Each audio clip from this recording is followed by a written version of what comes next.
kids, Pastor Alex here. Today we learn about one of the greatest prophets in the Bible, Elijah, from chapter 18 of 1 Kings.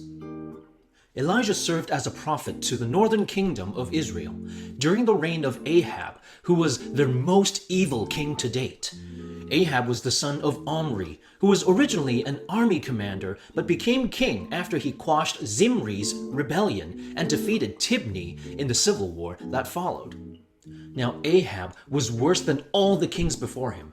He married Jezebel, the princess of Sidon, a foreigner who worshipped Baal, the storm god. Because of Queen Jezebel, King Ahab built an altar and a temple for Baal in Samaria, his capital city. Not only that, but he also made the Asherah, a goddess of fertility who was a companion to Baal. The king of Israel was openly worshipping idols. But this was not enough for Queen Jezebel. She hated Yahweh, the God of Israel. She killed all the Lord's prophets that she could find. But Obadiah, an official in the king's court, who remained secretly loyal to Yahweh, hid 100 of the Lord's prophets in mountainous caves and brought them food and water to keep them safe. Now, because Baal was thought to be a storm god who controlled storms, lightning, and rain, Yahweh declared through Elijah that there will be no more rain in the land of Israel until he said so. And so for 3 years it did not rain in Israel, and the famine was severe in Samaria. But Ahab did not seek Yahweh and repent of his sins like King David did. Instead, he was more concerned for what scraps of food they might find to feed the horses of his army. As the king went looking for food, the Lord Yahweh sent Elijah to see him. And Elijah set the date and time and place and the terms for the ultimate showdown. Gather up the people and the prophets of Baal and the Asherah, and have them meet me on Mount Carmel. The Lord Yahweh was challenging Baal to a duel. On the morning of the chosen day, King Ahab and all the Israelites and the prophets of Baal gathered to Elijah on Mount Carmel, which was west of Galilee on the coast of and overlooking the Mediterranean Sea.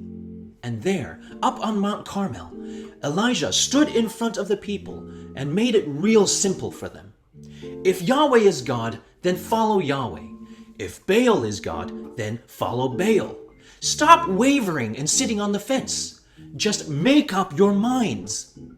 But the people were quiet, and nobody answered him. Maybe they were afraid of King Ahab and Queen Jezebel. They've probably seen what Jezebel did to the prophets of Yahweh. That's why Elijah is the only one left, right? Nobody wanted to declare that they followed Yahweh if it meant death by the sword. So Elijah laid down the rules of the duel. Here I am, the lone prophet of Yahweh, up against 450 of Baal's prophets. But we'll let our gods show us who really is God.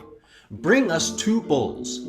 I'll let Baal's prophets choose one and prepare it on their altar for Baal. I'll take the other one and prepare it on the altar of Yahweh.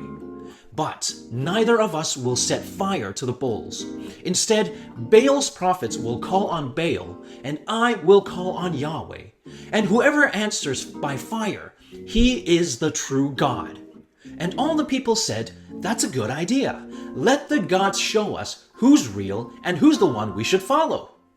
So they brought the bulls, and Elijah let the prophets of Baal go first to show that he was not trying to trick them. So the prophets of Baal took 1 bull and prepared it on Baal's altar, and started calling on Baal to set fire to their sacrifice.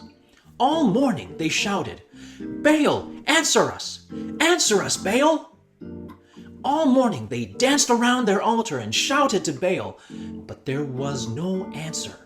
As the sun went up to its highest point, Elijah began taunting them. Shout louder, he said. Maybe he didn't hear you. Maybe he's daydreaming, or he's on the toilet, or he's away from the keyboard. Maybe he's asleep, and you have to wake him up.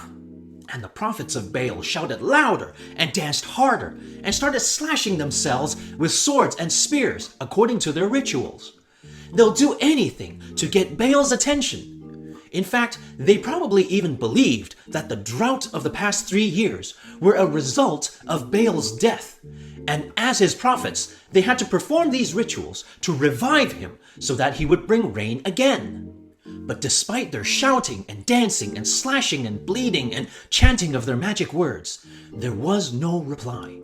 No one answered. No one heard them. And slowly the sun began to set towards the sea. Then Elijah said to the people who were watching, "Come here, watch what I'm doing." So he repaired the altar of Yahweh in front of them. He took 12 stones, one for each tribe of Israel, and rebuilt the altar of Yahweh. He dug a ditch around it and arranged the wood on it. He cut up the bowl and laid the pieces on the wood. Then, as if to just prove again that he was not playing tricks and that any fire was no accident, he ordered the people to pour large jars of water over the sacrifice. They did this 3 times, so that everything was wet, and even the ditch around the altar was filled with water. Surely now, if Yahweh was able to set this soaking wet altar on fire, then he must be God.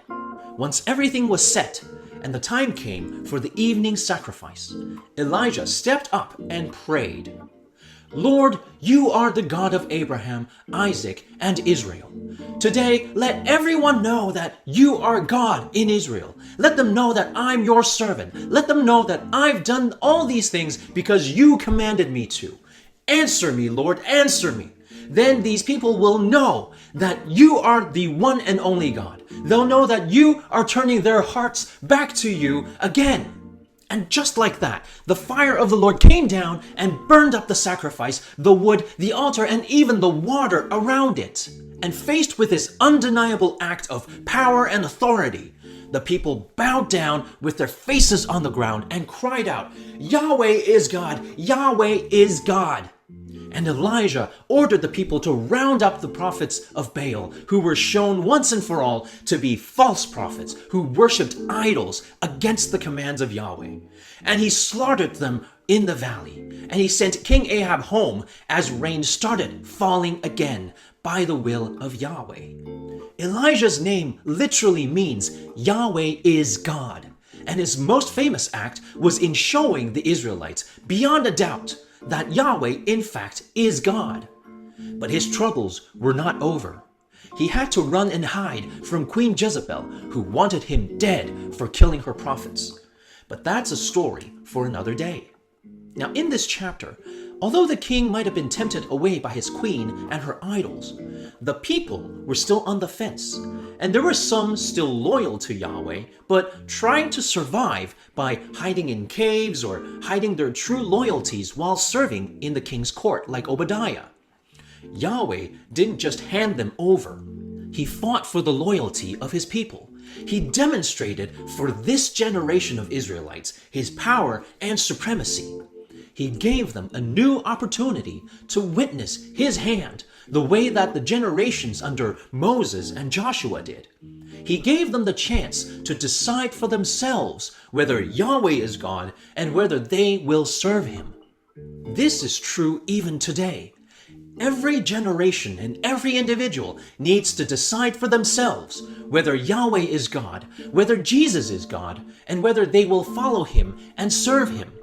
Kids, we live in a time of relativism. People will say that there is no truth, only power. There are many ideas out there fighting for our attention and inviting us to follow them. Many of them are opposed to God. It may not be cool to stand with God publicly in our schools or in society. People might look at us funny, or call us names and spread lies about us, or even cancel us because we don't agree with them.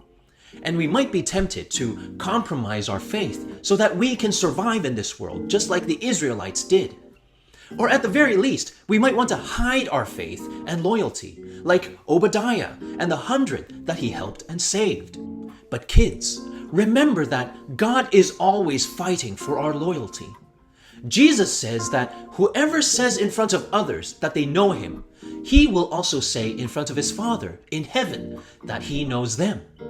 But whoever in front of others say that they don't know him, he will also say in front of his Father in heaven that he doesn't know them. And he also said that no one can serve 2 masters. and that whoever loses their life for him will save it for eternity. Following Jesus is costly. Are you ready to stand up for Jesus in front of others?